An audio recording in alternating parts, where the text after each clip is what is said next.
Hello bachcho, let's read the question. The question says answer the following.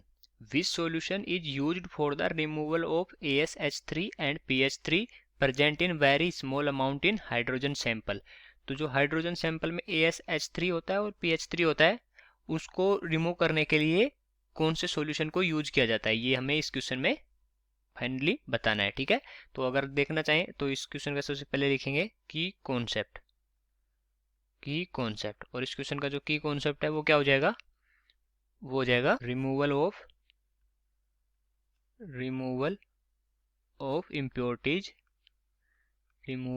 Impurities in hydrogen sample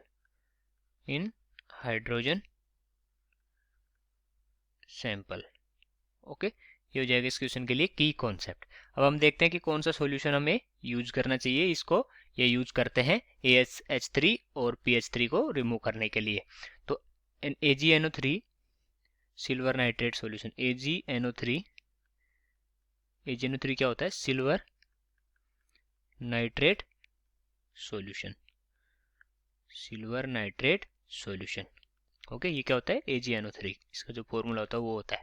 ठीक है, is used for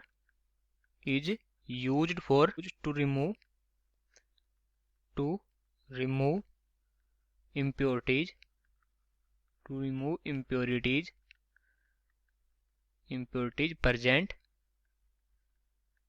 present in hydrogen sample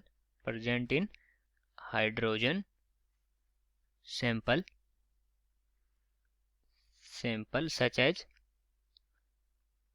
as ASH3 and PH3 का मतलब क्या हुआ, phosphine. Okay, तो ये जो present होती है ASH3 एंड PH3 जो इम्प्योरिटीज प्रेजेंट हो रही है उसके लिए कौन सा सॉल्यूशन यूज किया जाता है, हमारे यहाँ AgNO3 silver nitrate solution use किया जाता है। और ये कैसे रिमूव करता है इम्प्योरिटीज को, अगर वो हम देखना चाहें तो ये कैसे रिमूव करता है, तो ये इसके साथ जो PH3 है या ASH3 है इनके साथ रिएक्शन करता है। ठीक है, और रिएक्शन कैसे करता है, जैसे